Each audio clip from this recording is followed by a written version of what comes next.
Delta is green. Delta 3, I have control. 5, 4, 3, 2, 1.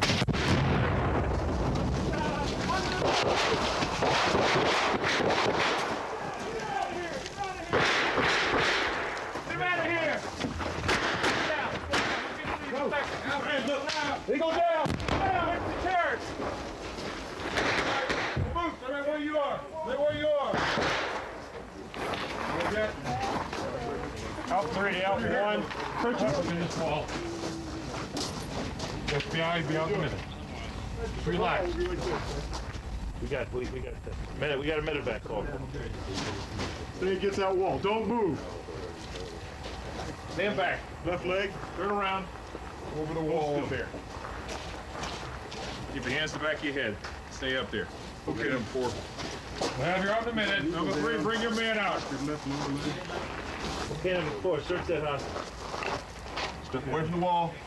Back here. Turn to your right. Look at that man. Watch him. Spread your legs.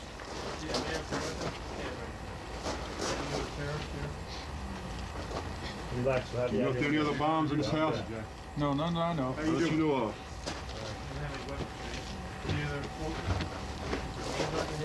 Right over this wall, right here. Stay right there, we'll get you out of here as soon as possible. Move your right leg out. You, turn around, slowly. Okay, a man with a weapon. Keep your eyes right on him. Back up right here. That's good. I said stay calm. We'll have you out here soon. You're all right. Good, just like that. Bring him out.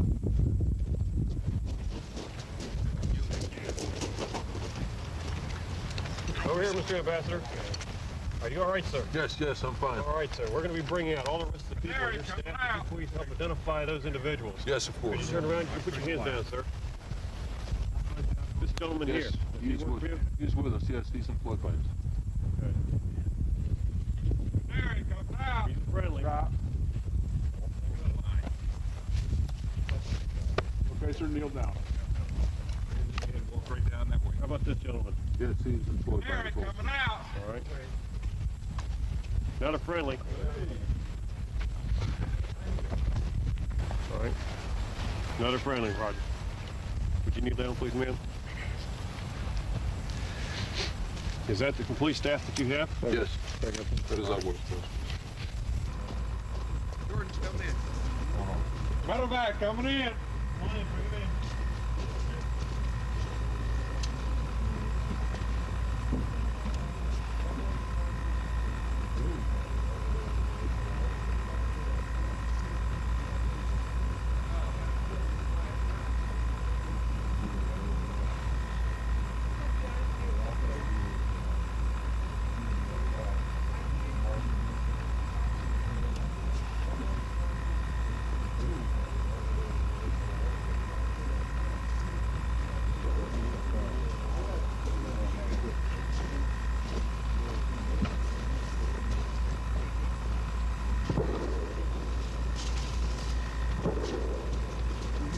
Coming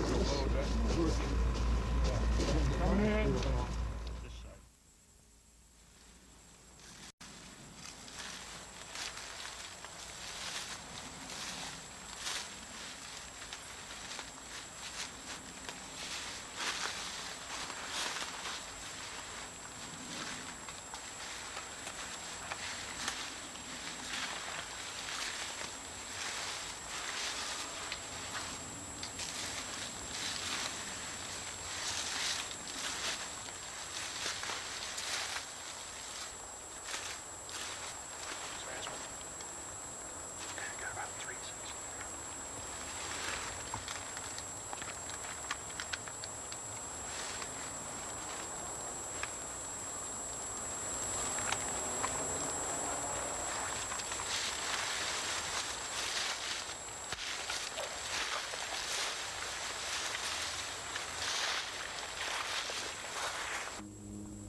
Vamos a ver esto, Jackie, coño, lo que yo voy a hacer con esta cabrona, caramba.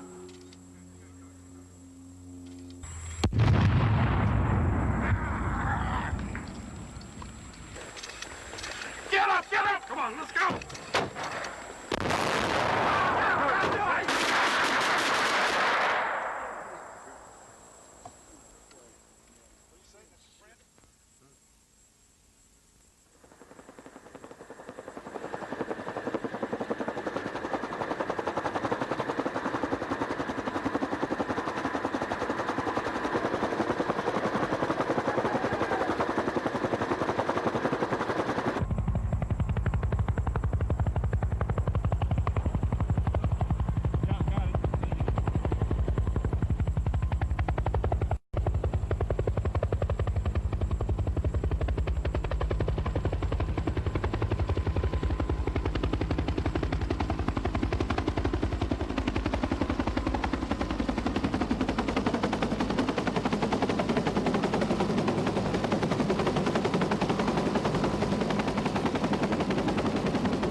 My name is Thomas Nicoletti, and I am the Firearms Program Coordinator for the Hostage Rescue Team.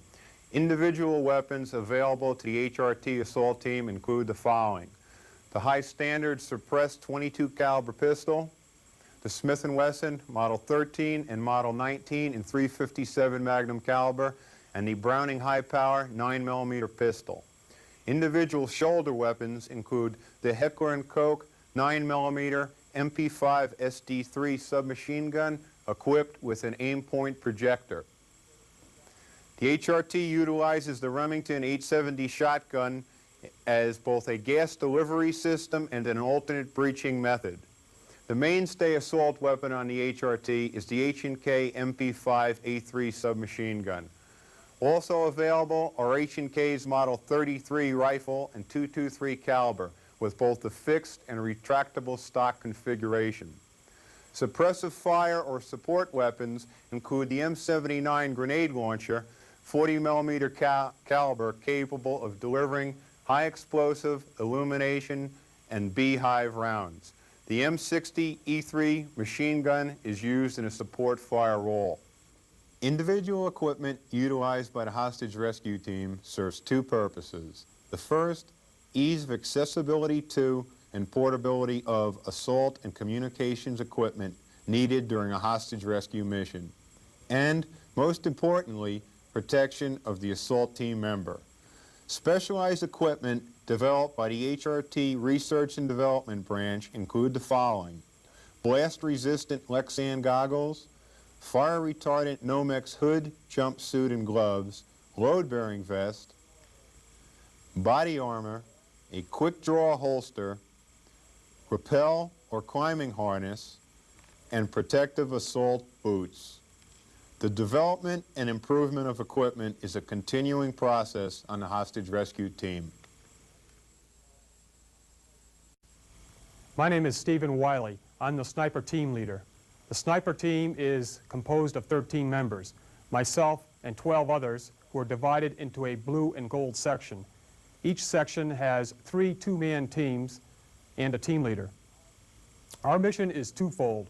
First, we're the eyes and ears of the special agent in charge at the crisis point, the HRT commander, and the overall HRT team. When the HRT is deployed to a crisis area, generally a sniper section will be immediately deployed to the crisis point. They will get into a sniper position so that we have 360-degree coverage of the crisis site and immediately relay information regarding the building and crisis point to me via the radio, and I would be located in the sniper TOC at the holding area. In addition to providing intelligence information to me, that each sniper would be taking photos of the crisis point. These photos would be returned to the holding area and developed by personnel from our headquarters who deploy to situations with us. They would have these films developed within 45 minutes, at which time they would be placed within the sniper TOC. On the board here, I have some photos from an exercise that we did which depicts the crisis point, which is here, and its surrounding area. These photos would be used by the assault teams in order to plan for their assault. Down below, we have close-up shots of each side of the crisis point building. And as you can see, it shows all the openings and terrain around the building. Our second mission is to provide support to the assault group coming into the crisis point. We would give them cover support in the event a patrol came out and found them in position. When the assault is ready to go down, we would again provide support, cover fire, and eliminate any threat to the assault team. I would like to explain some of the equipment that we use in our job. We have to be prepared to operate in both an urban and rural area. In an urban situation, we would take camera gear such as this, which has a 400mm lens. We obviously could not use this type of lens in a rural environment. We would use a much smaller lens such as this. Each sniper team member has either a night vision goggle or a night vision monocular. Team members also have laser range finders, which are accurate within 5 meters from a distance of a minimum 30 meters to a maximum of 10,000 meters. In an urban environment, we might have to remove glass from a window, and we would use a suction cup like this in order to remove it. These are some of the uniforms that we have, and we would wear a particular uniform depending on the environment we're operating in. The weapons that we use: a match M14. We have a night scope mounted on a Heckler & Koch MP5 suppressed weapon.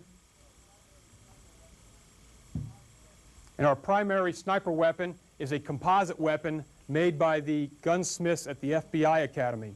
This weapon consists of a Macmillan fiberglass stock, a Remington 700 action, a can jar trigger, a 10-power fixed unilateral scope, and a Hart barrel.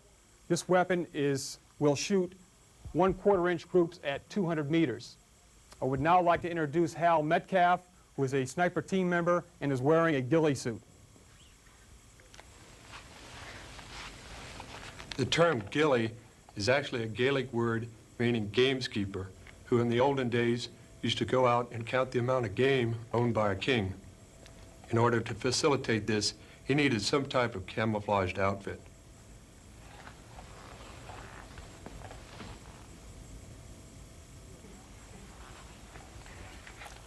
You have now seen some of the equipment used by HRT snipers. My name is Jamie Atherton, and I am the explosive coordinator for the hostage rescue team. The explosive program in the hostage rescue team can basically be broken down into 4 areas. We analyze threats, we neutralize those threats, we divert with explosives, and we breach. Before you are some of the tools that we use to accomplish these different missions. Off here you can see some of the tools that you would basically find in any bomb squad throughout the nation. They help us in the analyzing and in the neutralizing of any threats, explosive threats that we would find during our assault. We also have the capability here of using the remote control system, the M122, a basic military remote control system. Probably the largest area that we deal with is breaching, and that breaching area can be broken down into two different categories. The first being mechanical breaching, which is what you would find throughout your traditional law enforcement breaching, things such as battering rams, sledgehammers, hammers, window wands, stuff along this nature. We also have the ability to have several different tools which are used, either hydraulic or pneumatic tools. These type of tools are generally found in your different rescue teams, such as power saws and whatnot. We carry those with us as well. Basically, these are the tools of the HRT breacher. I'm Dennis Hughes, a special agent in the Bureau's Technically Trained Agent Program. The HRT's technical section consists of myself and 2 Bureau electronic technicians. Before us is some of the communications gear that we use. Our primary piece of equipment is the Motorola MX360 Handy Talkie. It has 2 modes, a secure and plain text. We have to be air transportable to go anywhere in the country. So what we've done for our mobile needs is we've taken a Converticom, a 60-watt power amplifier, and a magnetic mount, and this will fit in any vehicle in about 20 seconds. We plug it into the cigarette lighter. Here is how the radio comes out of it. Okay, we've got a problem with scanners in the FBI, people receiving our transmissions. What we do to prevent that, I'll give you an example. Here is the plain text. Testing 1, 2, 3. When I go into secure mode, here's what the person's going to receive. Testing 1, 2, 3. Helps our operations a lot. Some of the other things we have is a suitcase repeater that'll go anywhere. We can set it on top of buildings, mountains, battery-powered, or AC. It goes with 2 antennas, an omnidirectional or a directional antenna. We have a high-frequency radio, which can go into the Bureau's network. And most important is this PRC 117, a military radio. You turn it on, gives you the voltage in the battery, and if you have any faults in the circuits. The nice thing about this is it scans at 200 channels per second.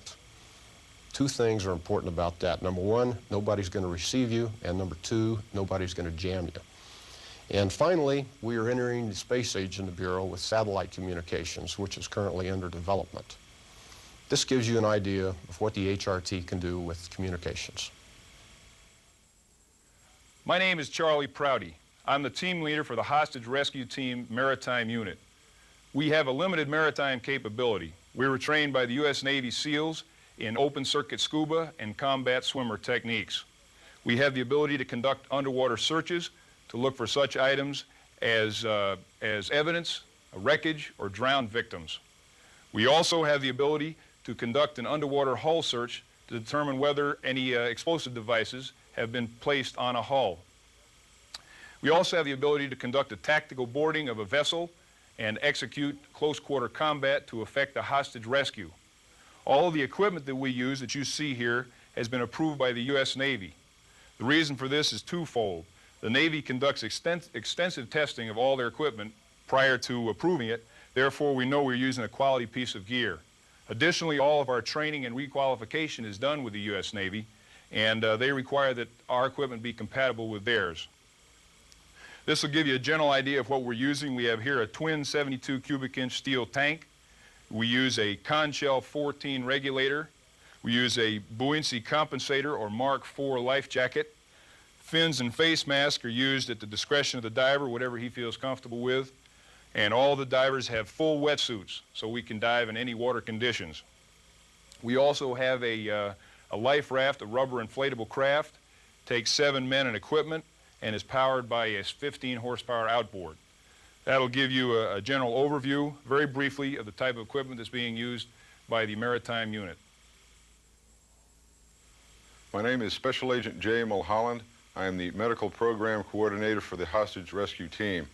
The program was established in order to support the team's training and operational missions. Every member of the HRT has received training in basic life support, and 12 members of the team have received additional training as emergency medical technicians. Displayed today are some of the items of equipment to include the team's basic trauma kit, which includes items of bleeding and bandaging management, as well as instruments to determine a patient's vital signs, the individual EMT pack, which can be used in conjunction with the assault gear, the medical oxygen therapy and airway management kit includes the Robert Shaw demand valve resuscitator, which allows us to administer oxygen at 100% levels to a patient on demand or by positive pressure in cases of CPR. It also allows us to administer the oxygen and transport using the clear face mask. The bag valve resuscitator, which is part of the team trauma kit, and the portable suction unit, which is operated on an internal bellows system and does not require the use of batteries or oxygen in order to operate it. The various sizes of face masks allow us to administer resuscitative efforts to a patient regardless of size or age. The shock therapy department includes intravenous fluids administered to sick as well as injured patients, and all members of the team have received training in this particular skill. Lastly, the medical anti-shock trouser, which is a pneumatic counter-pressure device which works by forcing air against the lower extremities and auto-transfusing blood to the major organs of the body. The air pump of the trousers can be operated by foot or by hand. This then constitutes the items of the HRT medical package. My name is Horace Mewborn. I am the intelligence coordinator on the staff which supports the hostage rescue team. Besides myself, there are 4 other members of the staff. During the training phase of the team, the staff is responsible for writing scenarios and training exercises. During a crisis situation, the staff is responsible for establishing and maintaining a tactical operations center, also known as a TOC. Displayed on the boards behind me are information which will be available to the team during a training exercise or in a real-life situation. The intelligence would be gathered from many sources to include deployed elements of the team and any interviews done by the staff or other agents. We would display the demands and deadlines, and we would try to gather as much information about the terrorist as possible. If we can identify a terrorist, we would like to have his picture and any descriptive data. Our deployed sniper observer teams would try to supply us with descriptive data of the other terrorist. We would also try to identify any weapons which the terrorists are using, and also identify any hostages involved in the situation to include descriptive data and pictures.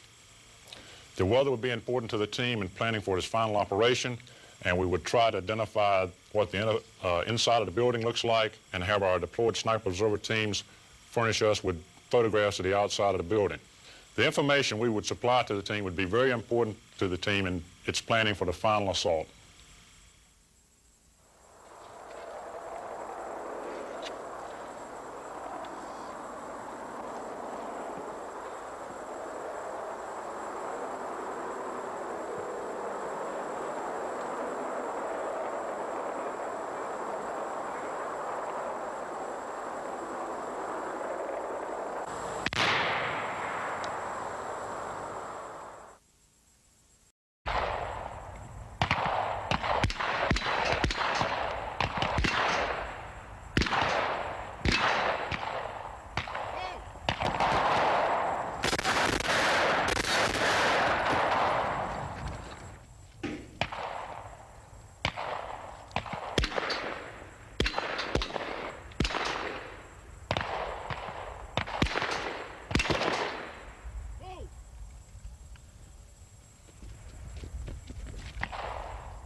death